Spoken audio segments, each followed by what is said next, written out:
conferencia.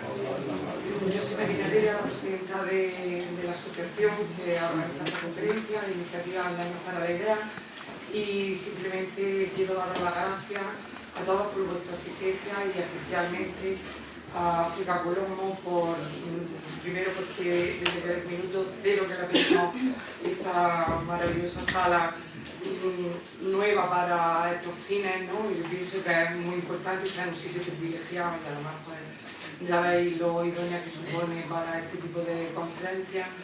Pues desde el minuto cero por supuesto que nos dijo que sí, y no solamente nos la ha dejado, sino que se ha prestado a ser ella la que presente a la conferencia. Con lo cual, pues nuestro agradecimiento. Y bueno, comentar que como todas las conferencias que ya llevamos varios años haciendo, pues el fin de nuestro objetivo con el que hacemos esto es contribuir al debate público de aquellos temas que son centrales pues, para el debate social o para la ciudadanía. Sin duda, el tema que nos trae hoy ha sido un tema por el cual la ciudadanía ha mostrado y muestra a diario una cierta preocupación, incluso una cierta alarma social, ¿no? De la evolución que ha sufrido alguna plaza de Jaén. Y como muestra un botón, tenéis hace un año y pico escasamente la remodelación de la plaza del Real, que constituyó un foco de protesta social, de mucha gente que quería participar en el debate acerca del modelo de ciudad que quieren, y como tal, pues también el uso y el diseño de las plazas públicas, que sin lugar a dudas es, por antonomasia, el lugar de encuentro de la ciudadanía. Frente a eso, el equipo de gobierno del Partido Popular que gobernaba entonces, pues respondió estigmatizando a la ciudadanía que planteaba aquello, incluso en algún momento de aquella tensión, pues criminalizándola, mandándola a la policía. El resultado de aquello pues, ha sido una intervención cuanto menos desafortunada y bueno, que al final no contentaba a nadie.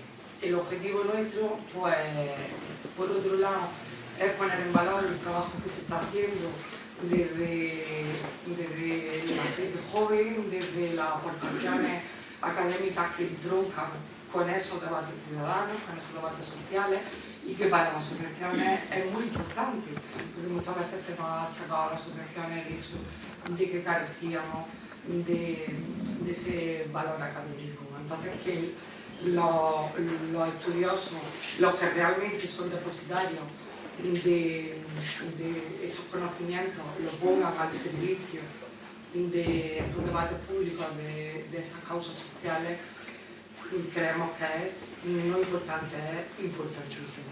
Y yo con esto pues le doy paso a la vicepresidenta de Diputación, que reiterándole mi agradecimiento y daros las gracias a todos por vuestra asistencia. Muchas gracias. Buenas tardes a todos y a todas. En primer lugar, daros la bienvenida y agradeceros que queráis utilizar estas instalaciones que tienen que estar abiertas a toda la ciudadanía, pues, precisamente para tratar cuestiones tan relevantes como las que nos ocupamos.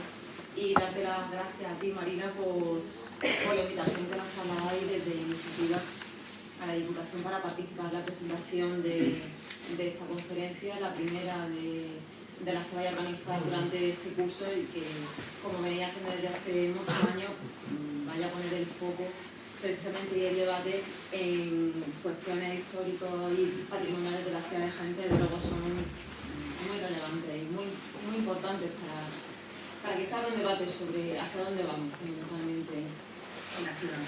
Me parece muy acertado que os diga que hayáis puesto el foco en las plazas.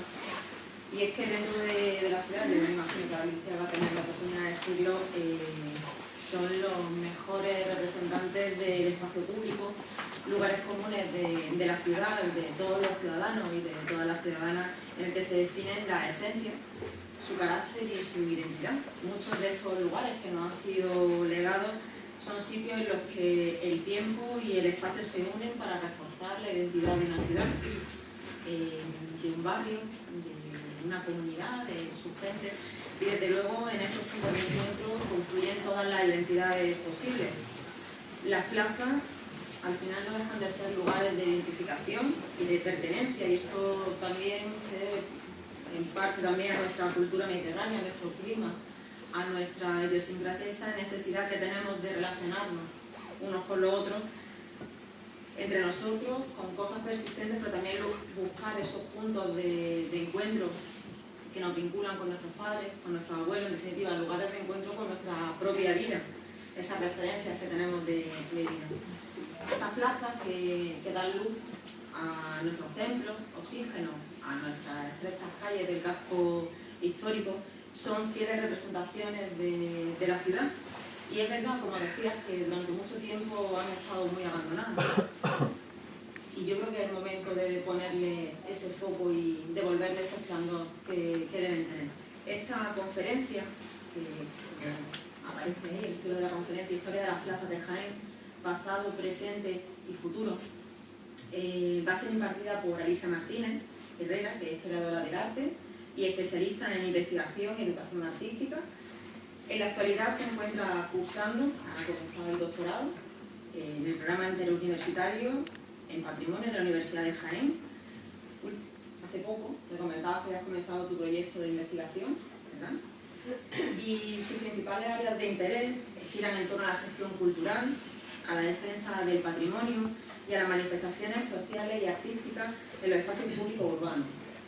Alicia Martínez ha sido coordinadora y comisaria de diversas exposiciones.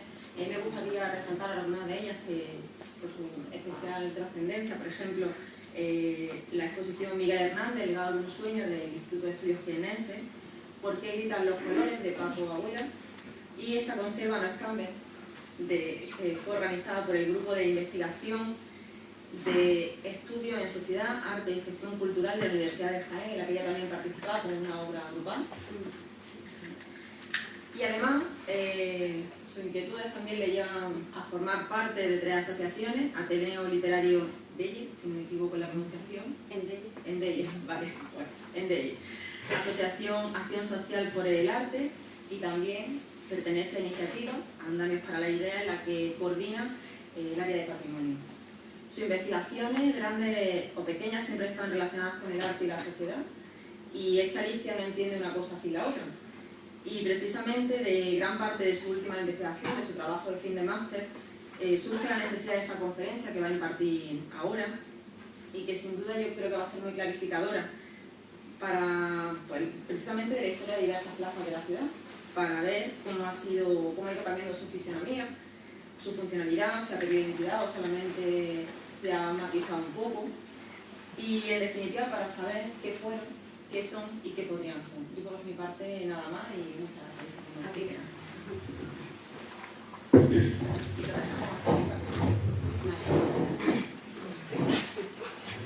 Bueno, pues buenas tardes a todos y todas, muchas gracias por venir, sobre todo a quien no me conoce, porque bueno, quien me conoce pues claro, tiene cariño y por eso, ¿no? Yo vengo a hablaros de la historia de 5 plazas de Jaén, que iremos viendo cuáles son, que son 5 plazas muy emblemáticas que están en el centro y que comparten entre sí características comunes, aparte de que están todas en el centro histórico y que son muy emblemáticas y demás. Comparten 2 características fundamentales, y es que 4 de las 5 son plazas duras y 4 de las 5 tienen pues veladores o terrazas de bares que hacen que cada vez haya más un uso privativo de estos espacios. Antes de nada decir que yo no es que esté en contra de las terrazas, soy la primera que me siento a tomarme algo fresquito en ellas, pero creo que hay que encontrar el equilibrio, ¿vale? Este trabajo, yo solo voy a hablar hoy de la historia de esas 5 plazas porque bueno, el tiempo es limitado y el trabajo es bastante más extenso. De hecho, como comentaba África, es parte de mi trabajo de fin de máster, que yo abordo como una investigación artística, como una práctica artística intermedia, que lo que quiere decir es que colaboro o recojo testimonio de otras personas y me nutro de diferentes metodologías para llegar hasta las conclusiones. Bueno, en el trabajo, aquí lo ven en la portada, en el trabajo generé también un vídeo documental documental que la portada la veis abajo, que se llama Con la gente a las plazas, igual que el propio trabajo, y que está colgado en YouTube, lo podéis ver entero, donde recogía precisamente los testimonios de varias personas. Algunas fui yo quien le llamé, otras son personas que encontramos en las plazas y amablemente se prestaron a colaborar. Y el enlace que hay arriba no lo voy a poner porque no es posible, pero es una noticia que hizo Canal Sur sobre la acción artística que fue el colofón y la defensa de mi TGM. En vez de hacer una defensa al uso en una sala de la universidad, pues yo decidí trasladar lo que había escrito, trasladar la teoría a la acción, porque al final es lo importante, ¿no? Se trata de pasar a la acción. Y entonces pues llamé a diferentes amigos y amigas poetas, también vino un amigo cantautor y bueno, y luego más gente representante de la sociedad civil. Y entre todos pues ocupamos estas 5 plazas y recitamos poesías, cantamos canciones y hicimos también un manifiesto artístico con tiza en el suelo, que además, como en la mayor parte de los casos el granito gris, pues es como una pizarra perfecta. Todo eso lo podéis ver en YouTube. También hay una página de Facebook que creé con el mismo nombre, donde pretendo seguir dándole movimiento a esto, porque se trata sobre todo de pasar a la acción. Pero bueno, como decía, que el tiempo es limitado, y aquí vengo a hablar, porque así es el título que le he puesto a la conferencia, de la historia de las plazas, pues vamos a pasar a la historia de las plazas. Vi la necesidad de reconstruir o relatar la historia de estas 5 plazas, porque para poder hablar del presente y sobre todo del futuro y hacer reivindicaciones al respecto, creía que era necesario, y además como defecto profesional como historiadora, pues no lo veía de otra manera posible, reconstruir la historia. Y todo fue a través pues, de bibliografía, de incluso algunos documentos inéditos a los que tuve acceso y de documentos en el Archivo Histórico Municipal. La primera plaza de la que voy a hablar, la tenemos aquí muy cerquita, es la plaza de San Ildefonso. Esta plaza surge completamente ligada a la basílica que la preside, que además recibe el mismo nombre, la Basílica de San Ildefonso, y que es una basílica del siglo XIII. Ciertamente al principio, como además esto era el arrabal de San Ildefonso, aquí pongo algunas imágenes del barrio, pues no tenía demasiada importancia, pero ocurre un hecho que todos los jienenses y las jienenses conocemos, que es la aparición de la Virgen de la Capilla en 1430. Y eso hace que esta iglesia y por ende su plaza cobren cada vez mayor relevancia. Al punto de que en el siglo XVI, en 1554 concretamente, Francisco del Castillo edifica en ella una fuente monumental que por desgracia no se conserva, solo se sabe de su existencia por los textos. Además, en este mismo siglo es cuando se derriba el cinturón de murallas que oprimía, digamos, de alguna manera la ciudad. Y entonces de esta manera como que el arrabal de San Ildefonso deja de ser un arrabal y pasa a ser un barrio que forma parte del núcleo de la ciudad, ¿no? Entonces cobra aún mayor importancia.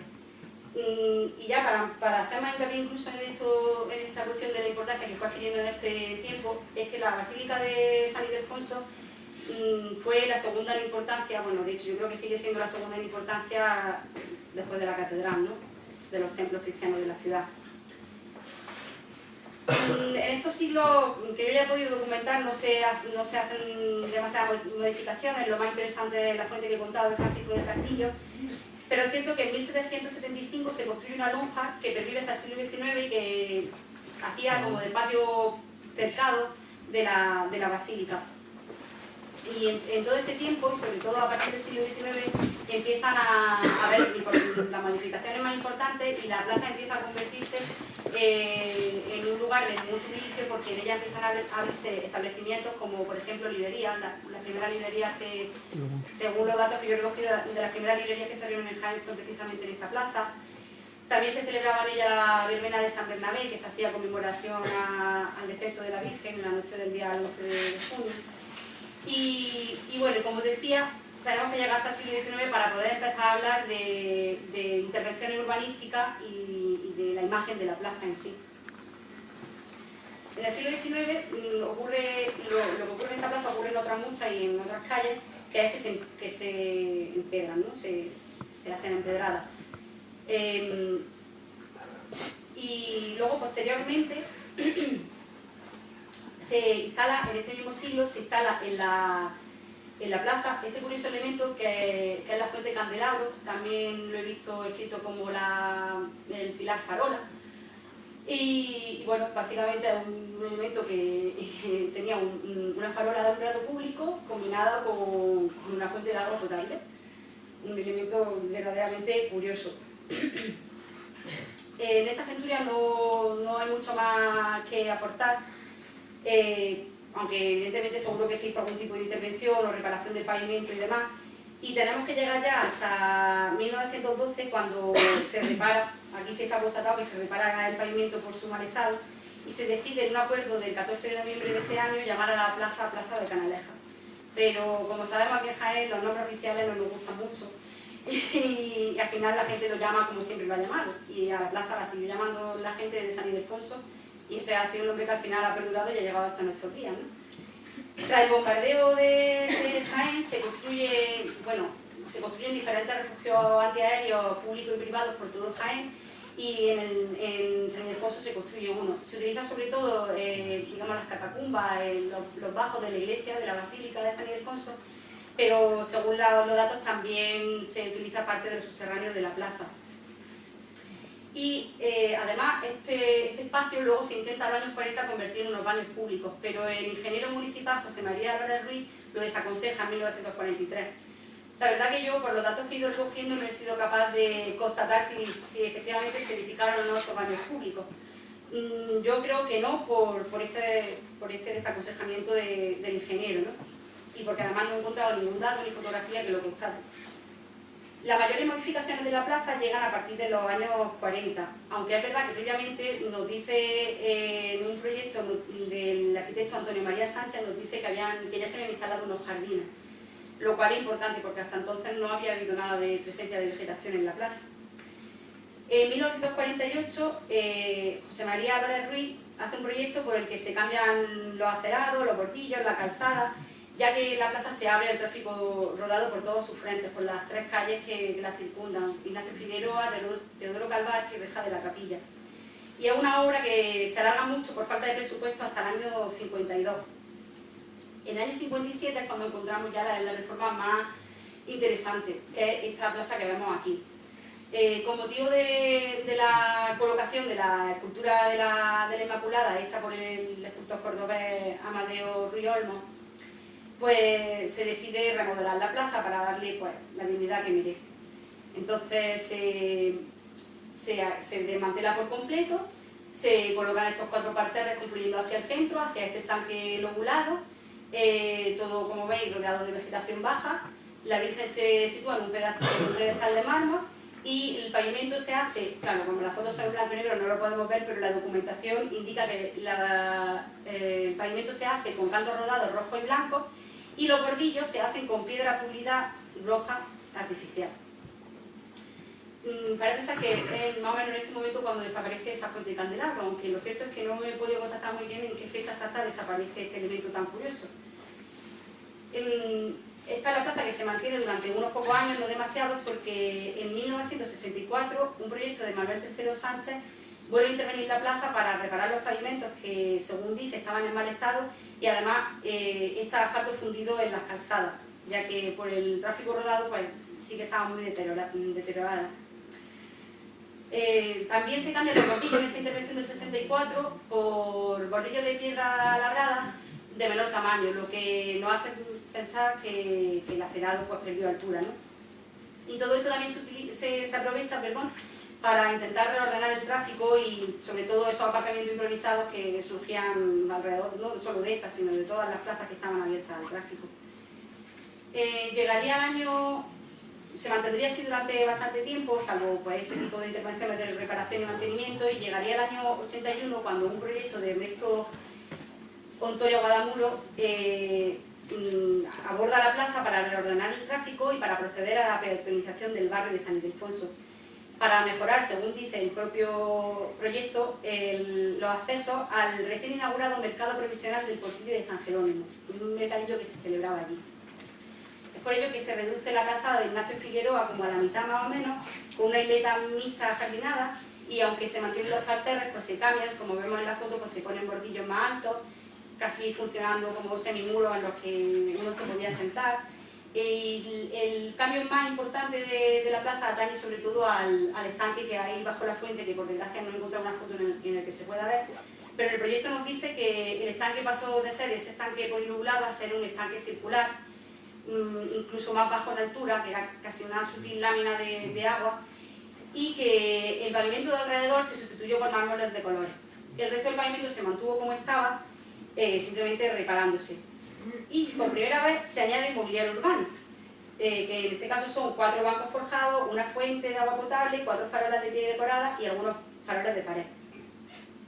Y así se queda esta plaza que muchos y muchas de vosotros recordaréis durante bastante tiempo, hasta que llega el nuevo milenio y en el año 2002 el ayuntamiento decide peatonalizar o hacer una peatonalización más completa del casco antiguo, y entonces encarga al arquitecto Alfonso Molinero una nueva remodelación, como decía, en 2002, que es precisamente la que vemos hoy en día. Esta plaza dura, porque no deja de ser eso de granito, con el banco corrido que a la vez funciona de jardinera, que a la vez funciona de fuente, y pocas más consideraciones, porque bueno, creo que es la plaza que todos conocemos ya y que además podemos salir y verla rápido. En todo este tiempo, la plaza tuvo siempre una función religiosa, evidentemente ligada a su templo, pero también una función comercial y una evidente función social, ¿no? Con todas esas verbenas y festejos que se celebraban en ella. Hoy, poco a poco, pues, por los bares, porque la gente ha cambiado los hábitos de vida y de consumo y todo, pues cada vez tiene un poco más un uso privativo, y aunque es cierto que todavía se ven gente en la plaza, sobre todo personas mayores, no tiene la vida que tenía antes, y sobre todo yo creo que lo más importante es que se ha perdido la idiosincrasia de la plaza.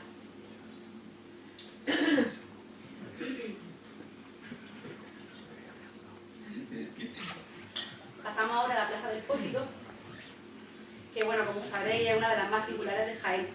Su nombre evidentemente proviene del austero edificio, pero imponente, ¿no?, del Pósito, o también llamado Casa Panera, que fue un almacén municipalizado de trigo y otros cereales impulsado por el corregidor Alonso Núñez Lugo.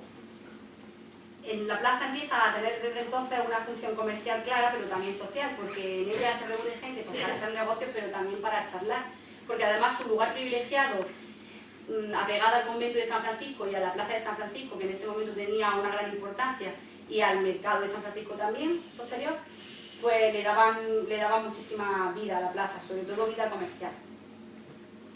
En estos primeros años se sabe también que había lo que se llamaba la Casa de la Tajurería, que era una especie de casas de juegos de azar que en su momento ordenó el rey Alfonso X el Sabio, y de la que se hace mención en la crónica del conde Carlos Catirazo, porque, según nos dice, los jienenses tenían una gran afición por el juego de dados.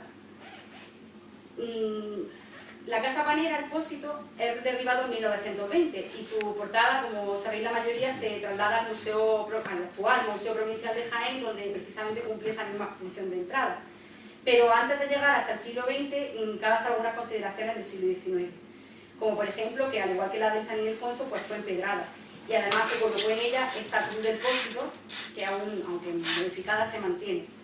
Esta cruz, supuestamente, aunque no queda esto muy claro, era un rollo, es decir, era un símbolo de jurisdicción y lugar de exposición de los ajusticiados, hasta que esta práctica se abolió en 1813. Y bueno, estaba emplazado hasta entonces en la desaparecida Puerta de Santa María, que estaba muy cercana a esta plaza, ¿no? No sabemos si realmente tenía esa antigua función o simplemente había una leyenda al respecto, pero en cualquier caso inspiró el romance 26, publicado por Antonio del José Gómez en el Romancero de Jaén en 1862. También en este siglo, en el siglo XIX, se construyen las escaleras que conectan con la calle Joaquín Tenorio, quería decir, y para salvar el desnivel, y precisamente este nombre, Joaquín Tenorio, se le da a la plaza por acuerdo del 1 de noviembre de 1913, pero como siempre pues no cuajó el nombre, la gente la siguió llamando la del Pósito. Y es verdad que esta intervención y la existencia de la escalera hizo que la plaza mejorara y favoreció la existencia de un jardincillo que estaba presidido por una fuente. En cuanto al tema del nombre, también esta plaza se quiso llamar, por acuerdo del 29 de octubre del año 1926, Plaza Alfredo Cazabán, pero igual, tampoco caló, la gente la sigue llamando del Pósito. Y ya será en el siglo XX cuando se den las mayores modificaciones. Me salté esta foto del siglo XIX donde se ve la cruz del Pósito junto a la fuente de agua potable que había en ese momento. Estaba hablando que habría que llegar hasta el siglo XX para hablar de las mayores modificaciones de la plaza. Se sabe que hubo un proyecto en 1928 para pavimentarla. Era un proyecto que incluía también calle Pescadería y calle Alfredo Cazabán, pero que además era un plan que intervino otras plazas y otras calles de la capital. Y según se recoge, la cruz del Pósito fue retirada porque se encontraba en muy mal estado. Me imagino que así también la fuente. Como decía antes, el edificio del Pósito en sí se derribó en 1920, a pesar de que antes se había intentado restaurar y convertir en una casa de correos. Y bueno, durante el siglo XIX tuvo además los más variopintos usos ese edificio. Finalmente, por su estado, pues se derriba en el 20, como decía.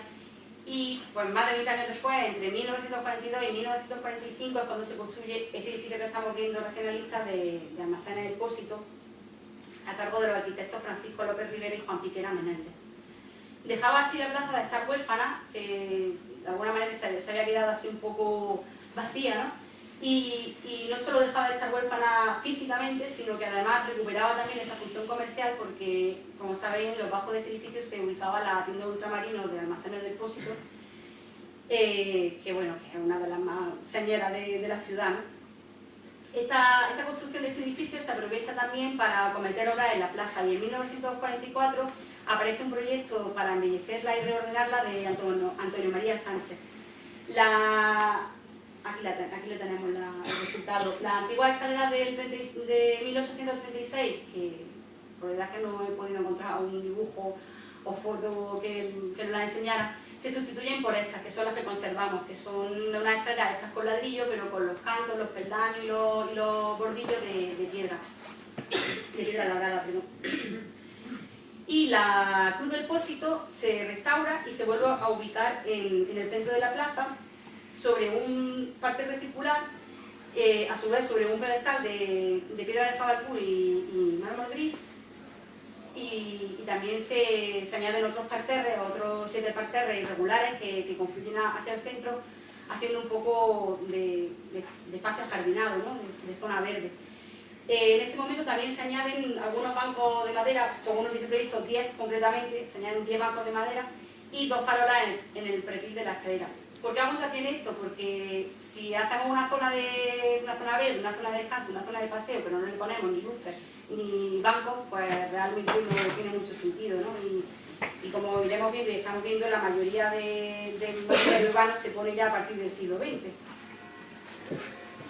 Durante esta década de los 40 y la siguiente de los 50, la plaza empieza a tener muchísimo ajetreo comercial y entonces proliferan sin orden y concierto, pues kioscos, vendedores ambulantes, reparadores de gafas, un montón de cosas. Y concretamente en los años 50 aparecen pues, 2 negocios que son parte viva de la historia de Jaén, que son el kiosco de la crestería, que bueno, evidentemente con cambio se mantiene, y el añorado bodegón, que hace muy pocos años fue definitivamente cerrado y que combinaba pues, la tienda de ultramarinos con la que vemos abajo, ¿no? Que todos recordaréis.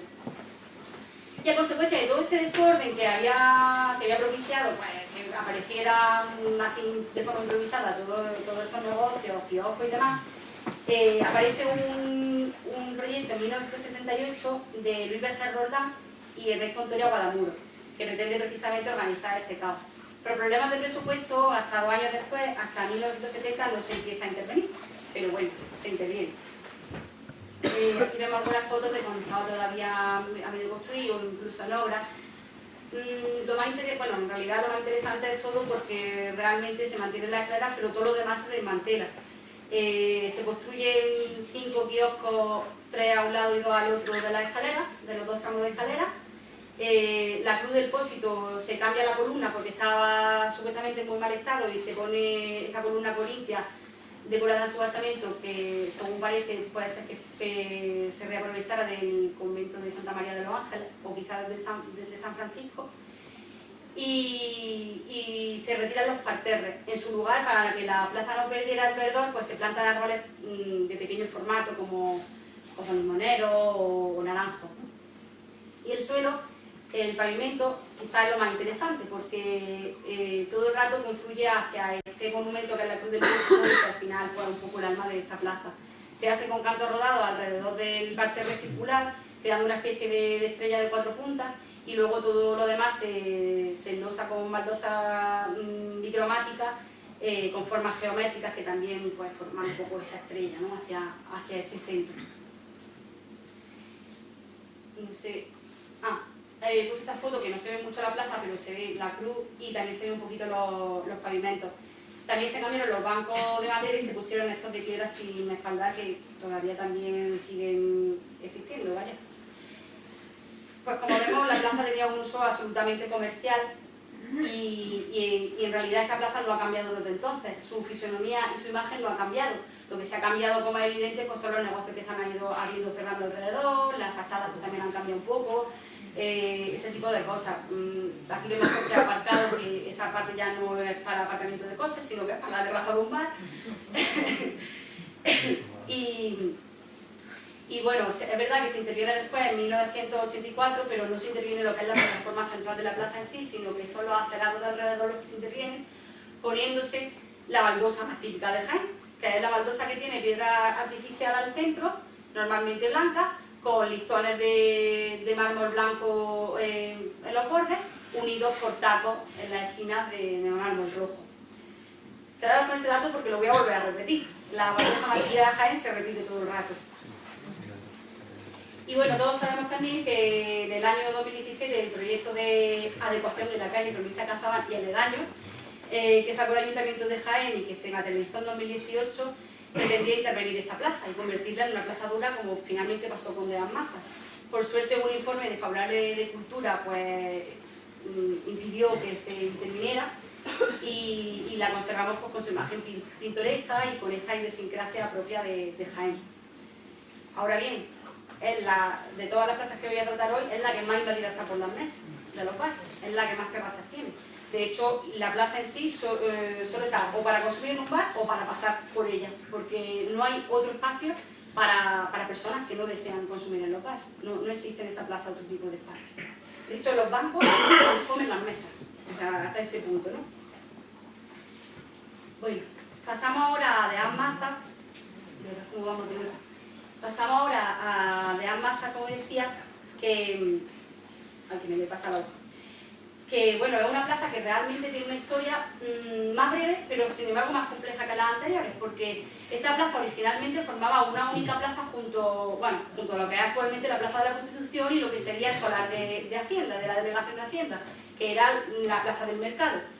Entonces, para hablar de esta plaza me puedo remontar como mucho hasta 1890.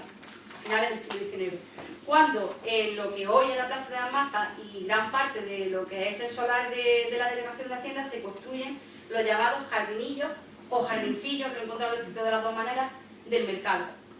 Encontré en el archivo esta cenotipia maravillosa, preciosa, que precisamente se hace cuando se va a construir, o sea, este plano precisamente se hace cuando se va a construir la Delegación de Hacienda, pero primero se hace el plano de cómo está la plaza y luego, en un plano idéntico, a boli se pinta cuáles van a ser las modificaciones. Y es que cuando bueno, ahora voy a Hacienda, que me adelanto. Estos jardincillos pues tenían absolutamente un estilo romántico y de hecho aquí al fondo los podemos ver, digamos detrás de las palmeras se ve que estaba como con un muro, un petril de piedra y uno de los elementos más característicos de la plaza era la fuente del Pato, que estuvo aquí hasta que se instaló el monumento Justino Flores. Cuando esta fuente del Pato se traslada primero a la Plaza de la Herrería y finalmente a su ubicación actual en la Plaza Santa Luisa de Marillar. Bueno, pues, como decía, la plaza queda dividida en dos y se conforma ya independientemente como una plaza propia cuando se construye la Delegación de Hacienda hacia 1930-1932. Y bueno, es entonces cuando se modifican drásticamente estos jardines que veíamos antes, se reducen muchísimo a más de la mitad. Aquí en esta imagen, que ya está construido el edificio, se ve un poquito cómo eran esos jardines, todavía mantenía un poco algunos muros pretiles de piedra y por supuesto los parterres y demás. Todavía estaría instalada en ella la fuente del Pato, pero muy pronto, en una fecha incierta, pero en esas fechas de principios de los años 30, se decide cambiar la plaza y como apuntaba antes, la fuente del Pato se traslada y se pone en su lugar el monumento en homenaje a Justino Flores Llamas, hecho por José Capuz. Bueno, todos pensamos que lo ha hecho José Capuz, pero no sé por qué Luis Berger Roldán, en un estudio que hace sobre la plaza en 1982, nos dice que la obra es de Victorio Macho. Yo la verdad que no he encontrado ningún otro dato que indique que es de Victorio Macho, sino de José Capuz. Pero bueno, me parecía curioso resaltarlo por eso mismo.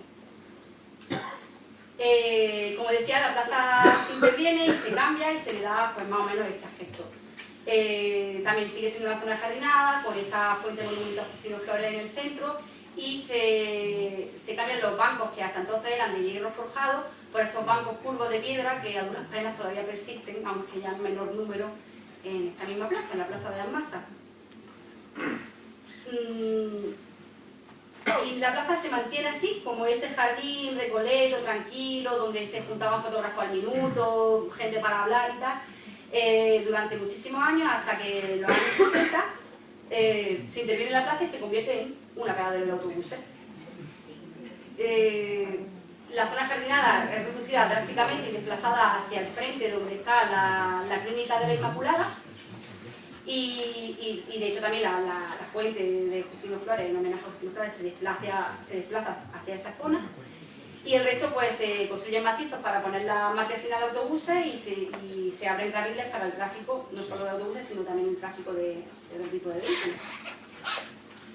En esta misma década, en 1966 concretamente, hay un proyecto de Juan Ortega Cano y el ingeniero Rafael Jiménez Funes, en el que se plantea un cambio en el pavimento y también con la idea de ordenar mejor la circulación y las zonas de aparcamiento improvisada que siempre surgían en estos casos. Entonces, cuando se cambia un cemento que se había puesto en el año, unas losas de cemento hexagonales que se habían puesto en el año 1928, se cambian por adoquines y los bordillos se hacen de piedra labrada. Mientras que los acerados colindantes, digamos, se hacen con losas de cemento y los carriles para la circulación se hace con asfalto prensado. También destacan que en este momento se aprovecha para cambiar el alumbrado público y se pone una farola de globo tipo Sevilla, según dice el propio proyecto. No sufrió grandes modificaciones en la plaza durante unos 20 años o así, hasta que en los años 80 se decide peatonalizarla, recuperarla para la ciudadanía, y entonces cuando más o menos entre 1982 y 1984 se realizan diferentes adecuaciones en la misma. Como se quedó esa parte jardinada cuando estaban los autobuses, y aquí tenemos esta plaza de los años 80. La plaza se cambia por completo, se quitan los macizos con las marquesinas de autobuses.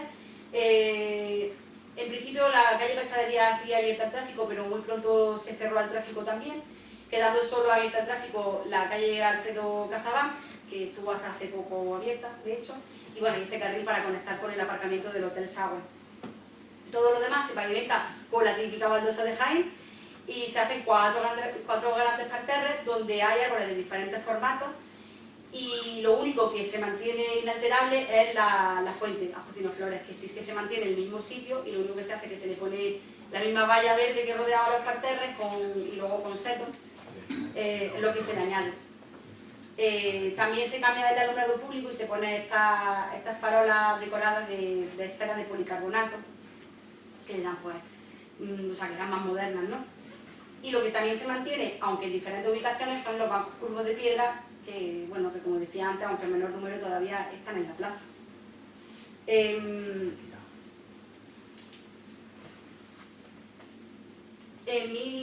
Eso lo he dicho ya, lo de las farolas. La plaza, pues como vemos, gozaba de muchísima vegetación y es un espacio que se recupera para los jiennenses y para las jiennenses, ¿no? Y no solo recupera esa función social, sino que también se sumaba al aspecto comercial de las plazas vecinas, sobre todo de la plaza del Pósito. Y esta es la plaza que hemos conocido hasta hace nada, hasta el año pasado, que como antes apuntaba Marina y yo he mencionado antes el proyecto, pues se interviene por parte del equipo municipal de ese momento. y aunque hubo protestas y demás, pues la plaza se convirtió en esto, en una plaza dura, donde la decoración es meramente decorativa, donde al principio no había ni bancos, luego lo pusieron por queja de la ciudadanía, muy mal puestos para mi punto de vista, y donde los carteles han sido sustituidos por las terrazas de los bares. Es verdad que antes ya estaba el problema de las terrazas de los bares en esa plaza, porque es que de hecho se comían el espacio que había para los peatones o para los ciudadanos.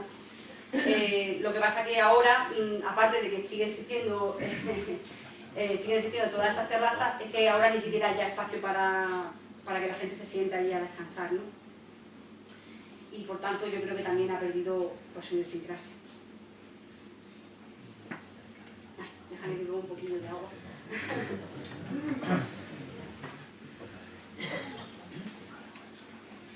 La Plaza de la Constitución tiene una historia muy compleja y dilatada, porque como decía antes, formaba una única plaza junto a lo que actualmente es de Almanzar. Datar la aparición de esta plaza es complicado, aunque bueno, por restos arqueológicos que se han encontrado, se entiende que entre los siglos I y II de nuestra era hubo villa romana o hubo un asentamiento romano en esta zona. Aún así no podemos hablar todavía de plaza. Ni siquiera cuando, como se constató en la intervención de 1998 con los restos arqueológicos que aparecieron, ni siquiera entre los siglos XI y XIII, que había instalada una industria alfarera allí de época almohade, podemos hablar de plaza. Incluso cuando se conquista cuando la ciudad es conquistada por los cristianos, cita todavía extramuros la plaza, se empieza a usar como cementerio, luego se convierte en huerta, y finalmente en el siglo XV, cuando ya podemos empezar a hablar de la plaza como plaza, si me permite la redundancia. Y es que en este siglo se empieza a celebrar en ella el mercado del arrabal, entre otras cosas porque el célebre conde Lucas Diranzo, que era un visionario en este sentido, pues captó las posibilidades urbanísticas de la plaza y la mandó limpiar, allenar y despedregar, para usarla, como se estuvo usando durante muchísimo tiempo, para diferentes tipos de celebraciones civiles, sobre todo, como pues corridas de toros, carreras de caballos y otro tipo de juegos y festejos. En el siglo XVI, cita ya intramuros, la plaza se convierte en uno de los puntos neurálgicos de la ciudad. Va perdiendo importancia la plaza de San Francisco para ir ganándolo esta plaza del mercado, solo rivalizando con la plaza Santa María. Se usa, como digo, para todo tipo de festejos y es por ello... Ay, estos son los restos de... Y es por ello que se construye una casa mirador en lo que hoy sería más o menos la Clínica de la Inmaculada, que era un espacio de donde pues, ilustres y autoridades y demás pues, veían los festejos y los acontecimientos que se daban en la plaza, pero que además estaba muy bien aprovechado como edificio porque debajo tenía una lonja de pescado, que es precisamente lo que le da nombre a la calle aledaña, que se llama calle Pescadería, como sabéis.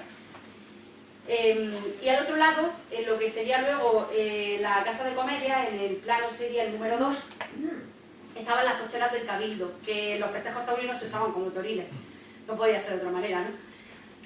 La plaza va ganando cada vez más importancia al punto de que se va construyendo un montón de edificios importantes, sobre todo de índole civil, pues en sus inmediaciones. Y así, por ejemplo, se construye el Palacio de los Vilches, que estaría en el número 11 en este plano, y luego en 1672 se construye la Casa de Comedia, que estaría en el número 2. Y que luego fue el edificio, bueno, luego ahí ocupó el espacio el edificio de la Real Sociedad Económica del país. Siguen apareciendo edificios de importancia, como la Casa de las Cuatro Torres, que pertenecía al conde Torralba, y que estaría en este plano es el número 6, que aquí lo pone como parador nuevo, porque en el siglo XIX se convierte en un parador, precisamente. Y durante el siglo XVII y XVIII, pues, sigue cobrando importancia, se siguen celebrando todos estos festejos, y por ejemplo entre 1744 y 1753 se levanta en parte de donde luego estuvo el Teatro Cervantes, en este solar, el cuartel de... que no lo quiero inventar, el cuartel de San Rafael, exactamente, el cuartel de San Rafael, que estaba destinado a la Brigada de Carabineros Reales. A finales de ese mismo siglo, el Ayuntamiento inicia un pleito para pedir que la feria sea trasladada a esta plaza y que se constituya la plaza como ferial. Entre otras cosas porque la orografía de esta plaza era mucho más amable que la de, por ejemplo, la Plaza Santa María o la Plaza de San Francisco, que son mucho más irregulares. Y así sucede que más o menos un año después, el 11 de agosto de 1778, el rey Carlos III da la autorización para que se traslade la feria a esta plaza del mercado, por lo que se posiciona definitivamente como el centro de la ciudad en aquel momento, claro. Se siguen construyendo edificios importantes, todavía en el siglo XIX ya, como es el caso de la Alhóndiga, que se construye justo apegada al cuartel de San Rafael que mencionaba antes. De hecho, se derriba una cuadra y parte del picadero de este cuartel para construir esta Alhóndiga. Lo que pasa es que no sobrevivió demasiado tiempo porque luego, como veremos un poquito más adelante, pues se derriba a principios del siglo XX, apenas unos 60 o 70 años después. Como pasa siempre, es en el siglo XIX cuando se puede empezar a hablar de reforma urbanística en la plaza. Es verdad que antes he mencionado la reforma, digamos, del condestable que mandó el condestable Lucas Diranzo, pero claro, es que el urbanismo empezó a tomar importancia precisamente en este siglo XIX, ¿no? No solo aquí en Jaén, sino en toda Europa y en casi todo el mundo, diría yo. Entonces, cuando entre 1840 y 1842 la plaza sufre su primera gran reforma y se convierte en un paseo, según nos dicen los datos, en un paseo amplio, pavimentado, con jardines, bancos, incluso alumbrado público, siendo uno de los primeros sitios donde habría alumbrado público en Jaén. Todo por muy de gusto romántico. Unos 40 años después, en 1882, se vuelve a reformar, pero parece ser que esta reforma, más que arreglar, destrozó la plaza, o por lo menos así lo refleja la opinión pública de la época, a través sobre todo de la prensa local de la época. Y en concreto la revista de Intereses Morales y Materiales, que intentando impedir que se siguiera destrozando la plaza, promueve que se promulgue como rareza nacional, que era una figura de protección que existía en ese momento, pero la propuesta pues no prosperó. Y parece que efectivamente la plaza se quedó peor de lo que estaba porque en 1890 se interviene de nuevo para crear, como he contado antes, esos jardinillos del mercado. Y además en este siglo ocurren dos hechos muy importantes que están relacionados con esta plaza. Uno es que aparece el ferrocarril y así su estación hacia 1888, construida aproximadamente a 1,5 kilómetros de esta plaza, y entonces se tiene que unir de alguna manera esta nueva estación de ferrocarril con el núcleo urbano. Entonces se construye el paso de la estación, que efectivamente en esta primera época pues era un verdadero paseo, un bulevar por donde la gente paseaba, que bueno, luego por la Avatar y por el paso del tiempo pues se ha convertido en otra cosa, ¿no? Y la otra cosa, el otro hecho importante que sucede en esta plaza o en sus inmediaciones en este siglo es que se encauza el llamado arroyo del Matadero. Era un arroyo que recogía aguas de otros arroyos como el arroyo de la Avenida y también los remanentes o los sobrantes de manantiales como el de Santa María, el de la Merced o la Audiencia. Esto es importante porque a partir de ese momento de que se encauce este arroyo se empiezan a expropiar huertas que había alrededor y por tanto se le va dando amplitud ya no a la plaza en sí sino a la ciudad para que pueda expandirse, ya que su desarrollo empieza a partir sobre todo de estos momentos, ¿no? La plaza durante el siglo XIX tenía un aspecto tan romántico que era parada obligada de cualquier viajero, visitante y por supuesto de los propios paisanos de Jaén. Tanto es así que artistas como Antonio Latorre o Genaro Jiménez la retrataron en sus cuadros. Durante el siglo XIX y el XX, como venía apuntando, proliferan todo tipo de negocios en esta plaza. Vuelvo un momento al plano porque aquí se ve muy bien todos esos negocios. Por ejemplo, la Fonda Francesa, la Fonda Granadina, el Parador Nuevo, la Posada del León, varios cafés, el Café Nuevo, el Café de la Alegría. Y eso le da muchísima vida social y comercial a la plaza. Sobre todo social, porque eran sobre todo puntos de encuentro de viajeros y de paisanos. Y por desgracia cuando llega el siglo XX pues la mayoría de estos edificios se han perdido, sobre todo a partir del siglo XX como digo, y lo único que se conserva anterior a esta fecha, bueno a este siglo mejor dicho, es el Palacio de los Vilches. Todo lo demás ha sido construido ya en el siglo XX. Cabe decir, antes de pasar a hablar de las reformas que se hacen en el siglo XX, que evidentemente son las más significativas, que desde el siglo XV, bueno, de los siglos XV y XVI hasta el siglo XIX, esta plaza era considerada una plaza, no, hasta el siglo XX, hasta que se construye la delegación de Hacienda, esta plaza es considerada la plaza mayor de Jaén. Y hay varios escritos, varios textos que así la atestiguan, como por ejemplo, y no puedo dejar de mencionarlo, el retrato al natural del Deán Maza, donde nos dice, o donde la describe como la plaza mayor que dicen del mercado, literalmente.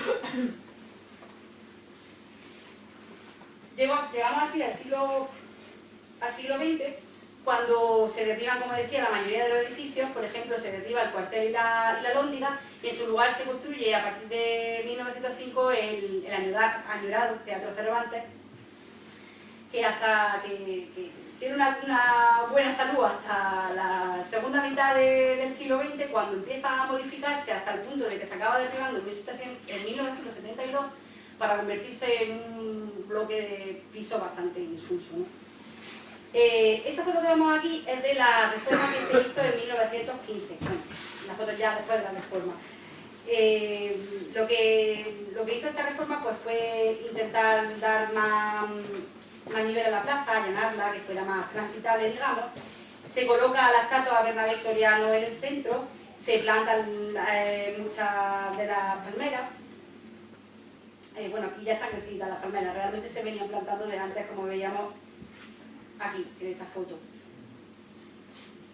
Pero se mantienen y se plantan más palmeras entonces, según la documentación.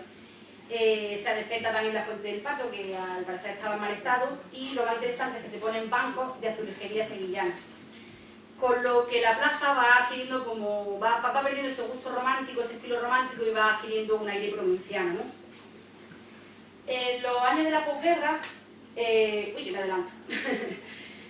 La plaza empieza a ser un caos porque en ella empiezan a surgir kioscos, surtidores de gasolina, paradas de taxi, un montón de elementos que se instalan en la plaza de manera anárquica y que, bueno, van poco a poco restando espacio a la ciudadanía, que era al final quien disfrutaba del espacio.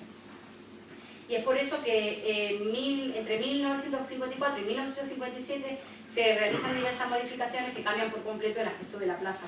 Se retiran los kioscos, los surtidores de gasolina y demás elementos, y se talan muchas de las palmeras, y además el monumento de Bernabé Soriano es trasladado a la Alameda de Capuchino.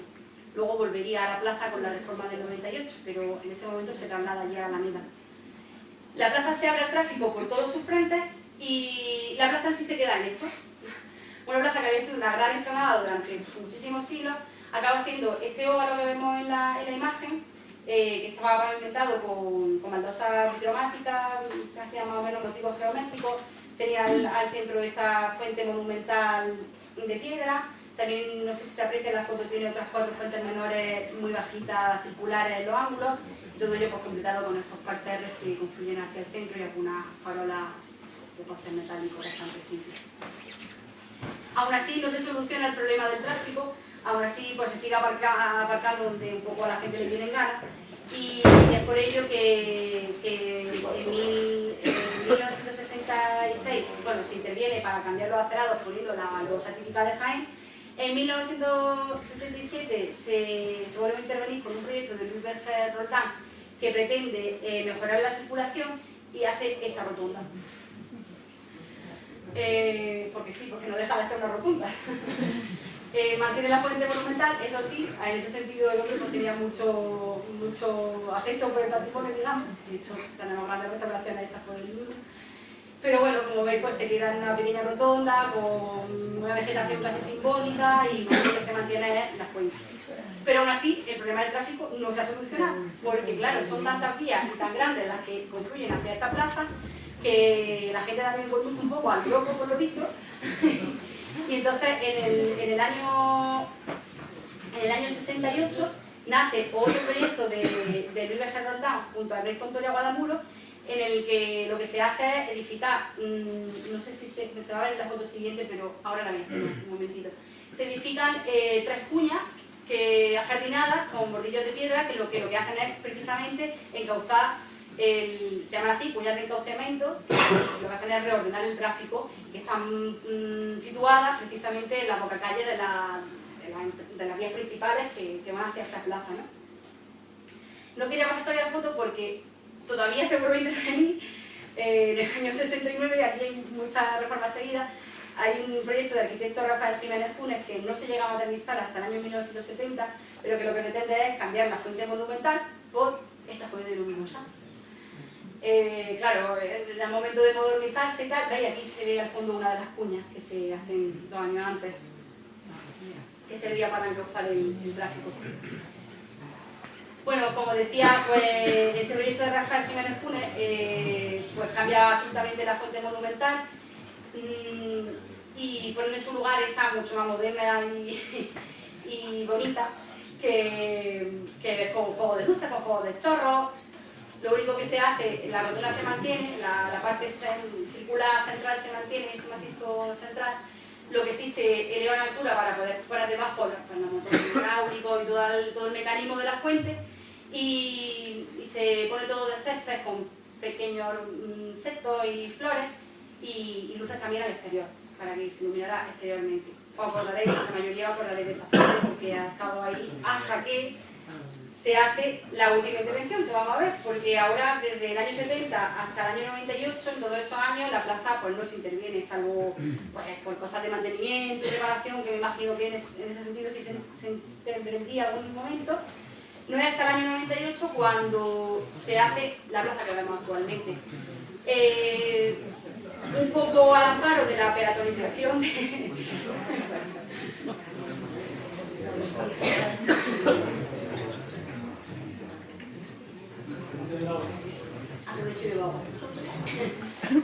Decía que un poco al amparo de la idea del ayuntamiento de peatonalizar el casco antiguo. Como vemos, esta idea de peatonalizar el casco antiguo viene de muy lejos, pero no se ha conseguido resolver con eficacia todavía, ni siquiera hoy a 2019, ¿no? Pero bueno, se ampara un poco en eso, en esa peatonalización, y bueno, sobre todo se recupera el espacio para la ciudadanía, ¿no? Se recupera este espacio para la gente. No puede parecer más o menos bonita estéticamente, pero es verdad que en ese sentido se recupera el espacio para las personas. A cambio, eso sí, se construye un aparcamiento debajo. Y la plaza, pues no voy a entrar en mayores descripciones porque aparte de que esta foto se ve perfectamente, también la conocemos todos perfectamente. Lo único decir que las obras se fueron alargando demasiado porque, pues no sé por qué, no se construyeron, hubo cosas que no se construyeron bien y se tuvo que intervenir varias veces hasta pasado el año 2002. Por ejemplo, es el caso bueno, solo vemos un cachito de la pirámide esta de cristal que da acceso peatonal al parking, ¿no? Y por ejemplo, los extractores de aire que brotan como setas en las zonas jardinadas y que pulsan el aire del parking, por lo visto generaban un ruido pero exagerado, y entonces, pues, como es lógico, los vecinos se quejaron, entonces pues, se tuvo que remitir el problema a la empresa, que supuestamente puso unos silenciadores. Esto yo he visto que se iba a hacer, pero no he llegado a ver que se hizo, la verdad, os tengo que ser sincera. Y la verdad es que cuando pasa por ahí sigue habiendo mucho ruido, pero imagino que sí, que se instalaron, quiero pensar que sí. Y bueno, pues poco más, porque lo único que nos quedaba por ver en esta plaza, que yo como no soy adivina, no me puedo adelantar al futuro, es la intervención que se está haciendo ahora entre las calles Roldán y Marín, la parte que corresponde parcialmente a esta plaza, y la calle San Clemente, ¿no? Pero bueno, todo aticina que va a seguir el mismo ejemplo de plazas duras que ya estamos viendo repetidamente en casi todas las plazas, y que en esta también se dio y se da.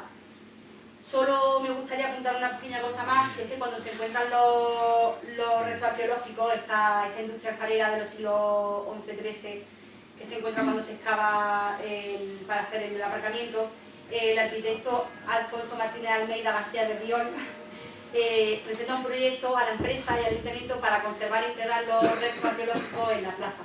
Pero bueno, como vemos, pues no se ha integrado. Se entiende que por falta de presupuesto y de aprobación, ¿no? Por parte de la administración y de la empresa. Prometo que esta es la última plaza, aunque podría pasarme aquí hablando horas y horas. Os prometo que esta es la última. Y voy a ser muy breve realmente con la Plaza Santa María. Luego, si nos queda tiempo, cuento una cosita más respecto a los nombres de la plaza del Mercado, de la Plaza de Constitución, porque tengo un montonazo de nombres diferentes. Pero bueno, respecto a la Plaza de Santa María, pues bueno, voy a ser breve porque lo requiere también el momento. Esta plaza igualmente está ligada, me adelanto, esta plaza igualmente está ligada a un templo. primero a la mezquita Aljama, que bueno, la primera mezquita Aljama de Jaén fue lo que actualmente es la iglesia de la Magdalena, pero a partir de la segunda mitad del siglo X, bueno, el siglo X más o menos, se aumenta la población de Jaén, y es por ello que se necesita de un templo de mayores proporciones para acoger a los fieles. Entonces, esta zona, que es una zona alejada, farragosa, sin mucha importancia, pues de repente se ve como un lugar perfecto para edificar esta mezquita. Y según nos constata el poeta Al-Himayari, no sé si se dice así, es precisamente la segunda mitad del siglo X cuando se construye, impulsada por Jaquín II y supervisada por el gobernador de Jaén de aquel entonces, que se llamaba Maisara. Se puede deducir que esta mezquita tenía un patio porticado san, como lo tenían pues todas las mezquitas, con sus árboles y con su fuente para abluciones. Y se puede deducir que este patio ocuparía parte al menos de lo que actualmente es la Plaza Santa María. Realmente no se ha podido constatar, o yo por lo menos no lo he podido constatar, pero es cierto que en muchos textos, por ejemplo, vuelvo a citar al de Maza en su retrato natural, nos dice que probablemente existía un patio de naranjos que ocupaba lo que es la Plaza Santa María.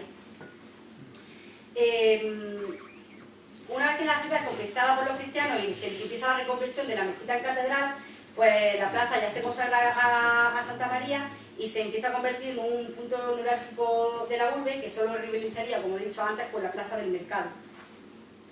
Y en el siglo XV, otra vez el condestable Lucas Dirazo manda, como hizo Bola del Mercado, que se limpiara, se allanara, se desplegara para usarla para festejos.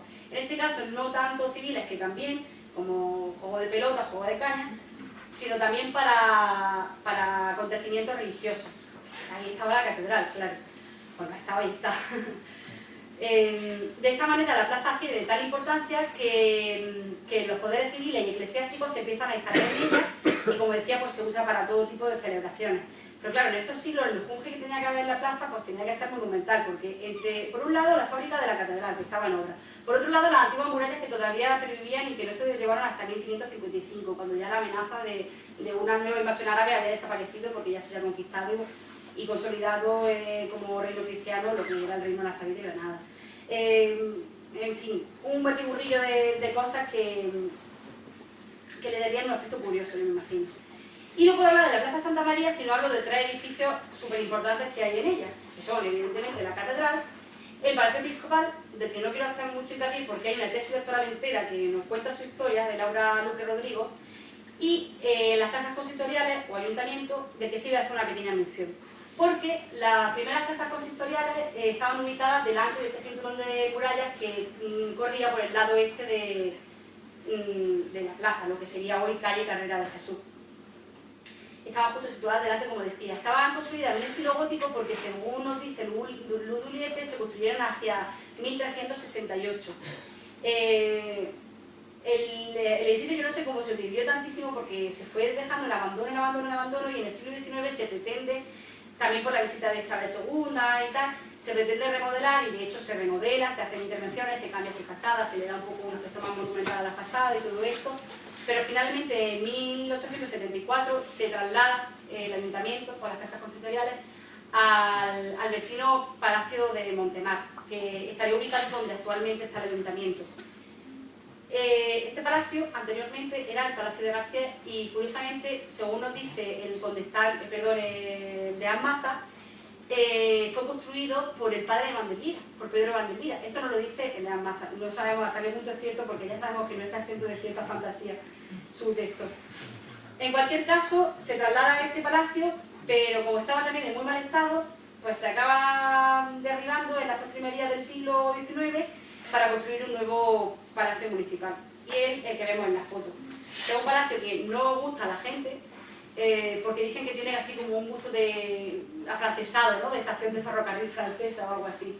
Y es por ello que finalmente se vuelve a intervenir para darle el aspecto que vemos en la actualidad en 1949, y bueno, eso, se le da el aspecto actual. Luego, evidentemente, en el resto de la plaza había otros palacios, otras casonas importantes que se han ido perdiendo por lo largo del tiempo y los edificios que actualmente se conservan, aparte de los tres citados alrededor de la plaza, son todos del siglo XX. El caso, por ejemplo, de la Casa de la Era, más conocida como la Casa del Reloj, que se construye en 1906, también del edificio del Ejido del Carmen, que se hace en un estilo modernista, así muy sencillo, en el año 1920, o, como estamos viendo aquí, bueno, lo que ahora es el Catastro, que era el primer banco de España con un Jaén, que se construye en 1948 por Romualdo de Madariaga, me cuesta mucho este nombre. Y el resto de edificios que ahora mismo podemos ver en la plaza pues son menos bloques de pisos, que la mayoría son de, bueno, de racionalismo y de funcionalismo o de otras épocas, pero bueno, que no hay mucho más que aportar en ese sentido. En cualquier caso, desde el siglo XV y hasta el siglo XIX, pues la plaza sería poco más que una explanada con algunos árboles y que se usaba para celebraciones. Y es, como pasa siempre, a partir del siglo XIX cuando ya podemos empezar a hablar de algunas intervenciones importantes. En 1847, Pascual Mador se pavimenta en el siglo XIX y en 1847 Pascual Mador nos la describe como un paralelogramo rectangular en cuyo centro había un paseo de forma de octógono irregular que albergaba 8 asientos de piedra con espaldar de hierro y ni un solo árbol. Esto hace hincapié. Y también estaban las escalinatas que salvaban el desnivel y a cuyos lados había sendas fuentes. En 1867, 20 años después de la descripción de Mador, se pone el primer alumbrado público en la plaza y se instala este candelabro que estuvo muchísimo tiempo ahí, que fue muy conocido entre la gente porque era súper vistoso y muy decorado y demás. Y la plaza pues más o menos se mantiene con ese aspecto y algunos arbolitos más que se le fueron añadiendo y tal, hasta que en 1896 se cambia por completo el pavimento y se le pone losa de cemento. Poco después se añaden alrededor de la plaza petriles de piedra de jabalpú, que además se enrejan, o sea, se le pone una reja encima, y entonces este paseo central queda como enjaulado, ¿no?, de alguna manera. Y es por ello que cuando llega el siglo XX, pues se decide cambiar esta configuración que de alguna manera hacía un poco agobiante la plaza, pero más que por agobiante porque impedía absolutamente ver la catedral, entre los árboles, las rejas, no sé qué, no se podía visibilizar la catedral. Y entonces entre 1946 y 1949 el arquitecto Antonio María Sánchez proyecta una reforma en la que retira estas rejas de hierro, simplifica la escalera, en fin. Y lo que hace también es rebajar el muro de enfrente de la fachada para que se pueda ver mejor la catedral. También en este proyecto se plantea hacer una plataforma para la banda de música, pero no se llega a edificar. Y se plantea hacer esta plataforma porque la banda de música tocaba muchísimo en esta plaza, porque, claro, pues en todas las celebraciones que había, civiles o religiosas, pues la banda se tocaba o solía estar. La gran reforma de la Plaza Santa María, aquí está cuando se interviene con Antonio María Sánchez, pero la gran reforma de la Plaza Santa María llega en el año 1961. Que es esta plaza que muchos y muchas recordaréis. Es una plaza que está dentro del Plan de Ordenación de Ciudades de Interés Artístico Nacional y que está impulsado y por ello en gran parte sufragado por el Ministerio de la Vivienda y que recayó en el arquitecto Ramiro Moya Blanco. Se pretende hacer una amplia lonja central que se incorpore al atrio o lonja de la catedral y darle la dignidad que merece usando materiales lo más nobles posible.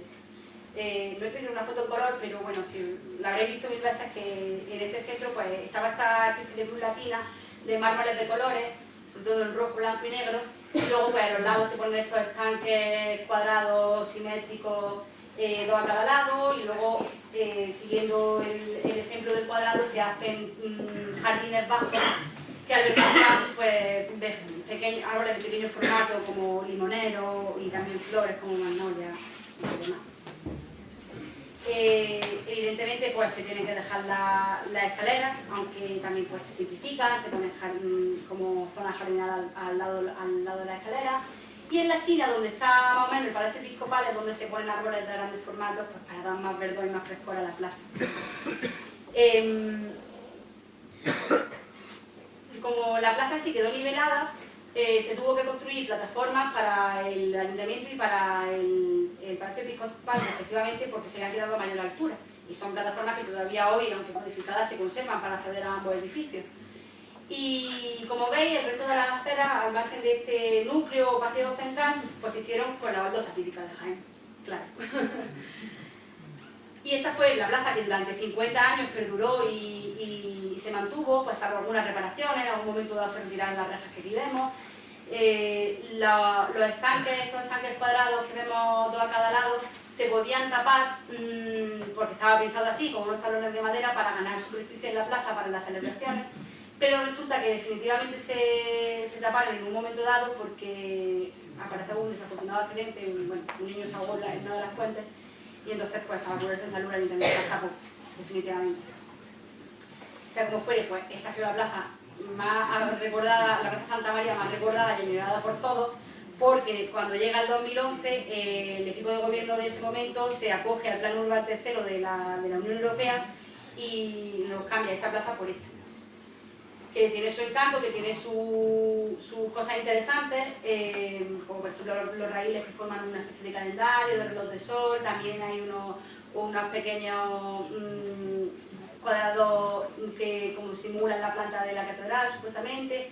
Bueno, en fin, tiene su encanto, pero no deja de ser una plaza dura, donde la decoración se agolpa en la orilla del ayuntamiento y del Palacio Episcopal, es meramente decorativa, y donde en una ciudad como Jaén, donde el sol cae a plomo, pues tiene un pavimento que desde luego no te invita mucho a estar en la plaza. De hecho, es una de las pocas plazas que todavía sigue teniendo vida, pero la gente se agolpa precisamente donde están los árboles, porque además donde están los árboles también es donde están los bancos, ¿no? Os pongo aquí una foto más o menos desde la misma perspectiva, no exactamente la misma perspectiva, de la plaza que se hizo en el 61 y de la plaza que se hizo en 2011. Para que veamos que el pretexto de que se hizo para que se viera mejor la catedral, pues fue eso, una excusa, porque realmente la catedral se veía perfectamente. En todo caso, es verdad que en la primera foto los árboles están recién plantados, se podrían haber cambiado los árboles, o sea, haber puesto vegetaciones bajas, flores o lo que sea, y yo creo que hubiera estado genial, ¿no? Pero bueno, en cualquier caso fue lo que se hizo y ahí está. Ya he hablado del pasado y del presente de esta plaza. ¿Y por qué futuro? En mi título ponía también ¿y futuro? Bueno, suelo decir que si queremos que las plazas tengan futuro, pues lo primero que tenemos que hacer es dejar de construir plazas duras. Eso para empezar. Porque las plazas duras son muy inhóspitas y porque en cualquier ciudad que... Además esto ocurre en todas las ciudades, el tema de las plazas duras. Si queréis interesaros por el tema, vais a encontrar un montón de artículos de opinión, de blog, demás, que precisamente lo que hacen es hablar más de las plazas duras, porque no invitan al ciudadano a quedarse, porque son lugares de puro tránsito, porque son inhóspitas, con material nada noble, calurosas, no tienen casi vegetación. Y eso es lo primero. Y luego lo siguiente sería pues no perder esa idiosincrasia, no perder esa identidad de estos espacios, añadirle más vegetación, añadirle más mobiliario urbano, no solo bancos o papeleras o fuentes, sino también, por ejemplo, columpios. Y que la sociedad nos demos cuenta de que somos arte y parte, como diría Marina, del problema y de la solución.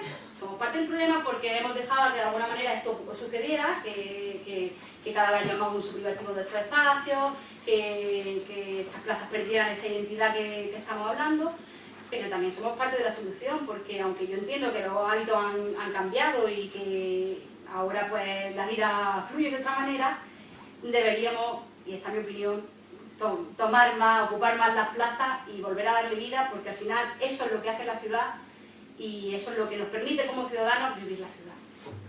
Y ya está aquí.